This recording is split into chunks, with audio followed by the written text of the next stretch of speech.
Your reticular activating system is extremely valuable when it comes to the law of attraction and manifesting.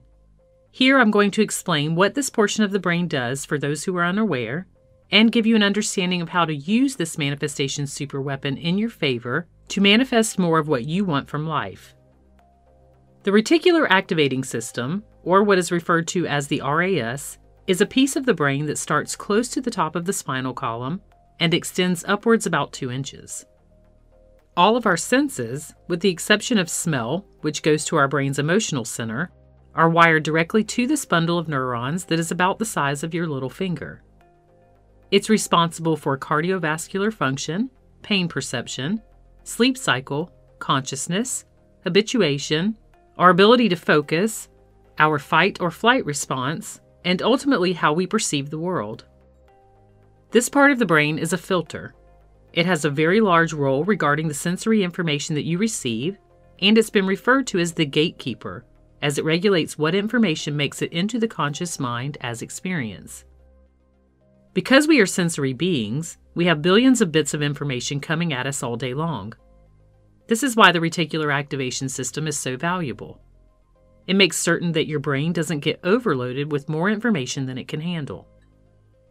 So when information is coming in through your senses, it determines what is most important and what can be ignored. If you stopped and listened intently to all of the sounds going on around you in any given moment, you might be able to see how you were able to pick up on sounds that you were ignoring just minutes before.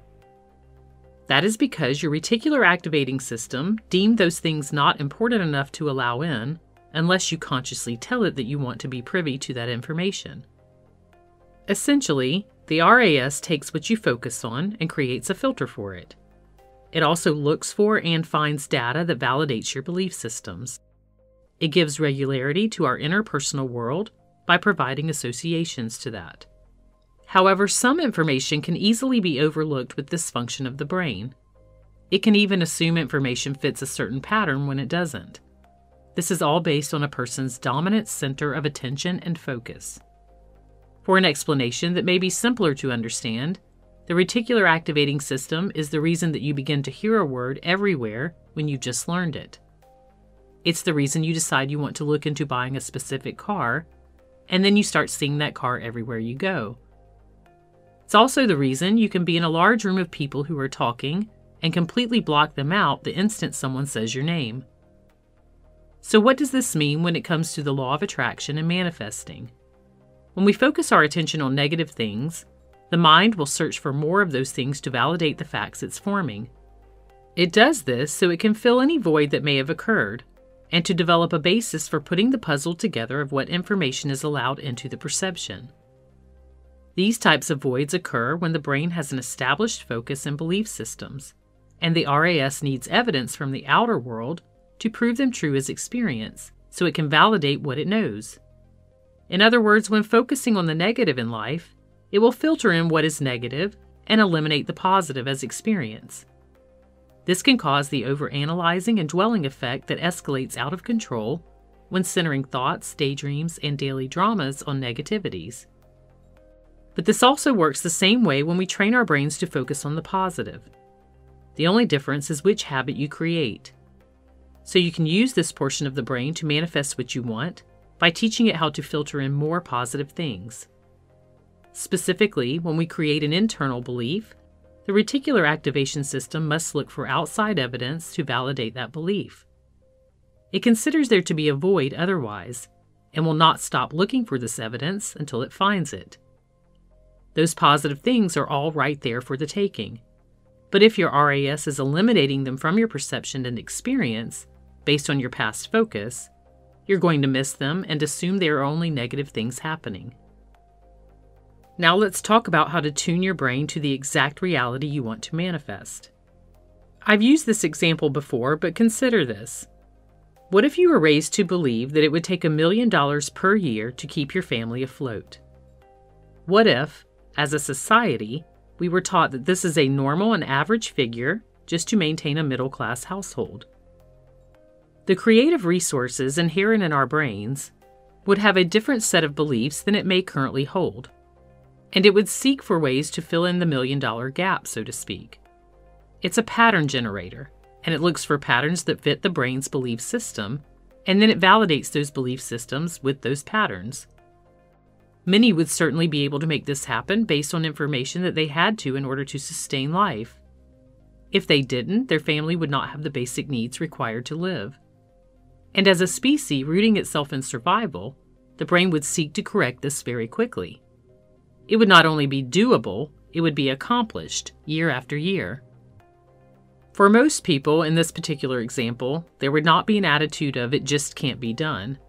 The filter in their mind, based on their belief systems, would be one that it can be accomplished easily. Therefore, the mind would search for ways to fill in that void and complete that puzzle, and it would very efficiently make it capable of happening. So based on this, ask yourself, could new information provided by your conscious thinking and unbridled desires cause your brain to seal in a gap it previously didn't even know was there? The answer is absolutely. There are ways to use the infused functionality of the brain for your benefit. Visualization is at the top of the list, and heightened sensory perception within our internal movies triggers the reticular activating portion of the brain to search for a way to fill in the empty space. Making a new void, from your brain's point of view, one of a desire you vividly see coming into fruition, causes your brain to search for ways to make it true. In order to correct areas where facts may have been established with misinformation or despairing effects, we must take the time to visualize and change those misconceptions. When you feel yourself at your most vulnerable, fearful, and out of control with your thinking and emotions, this is actually the time to go back to the drawing board and rewrite the script. It's the perfect occasion to break a habit within your brain that is trying to replenish an area with facts to validate negativity. You must give it reason to find validation for new things of your choosing. And this is why visualization is so powerful when it comes to manifesting what you want. You give the brain a new set of information to validate. When the belief system is created that this new thing that you choose to create is already yours, through repeated focus, the brain functions in such a way that it seeks to validate that. The physical experience must match the internal world and the parameters established there, otherwise it sees it as a void. And once again, it will do everything to fill that void by filtering in what matches it and eliminating everything else. Meditation is also a fantastic way to begin using your senses to hone in on an experience of your choosing and filter out anything that's unnecessary. Meditation is an easy practice, and just like visualization, it is cultivated over time in such a way that it becomes effortless to reach the desired state. If you would like to use a meditation that I recently created with a visualization process that assists with this type of focus and incorporates all of your feeling states to deeply impress your mind, I will leave a link in the description of this video for that meditation. I recommend using this meditation for a minimum of 30 consecutive days, but I like to use them up to 60 or 90. Using visualization and meditation are two of the best ways to begin to tap into the power of the reticular activating system, bringing you clarity, focus, and the manifestation of your deepest wishes. We get to experience what we believe to be true about ourselves and the world in general. When you change your thinking and focus to align with your desires, you can use the law of attraction and the amazing system of your body and your brain, combined with your spiritual essence, to manifest anything you wish.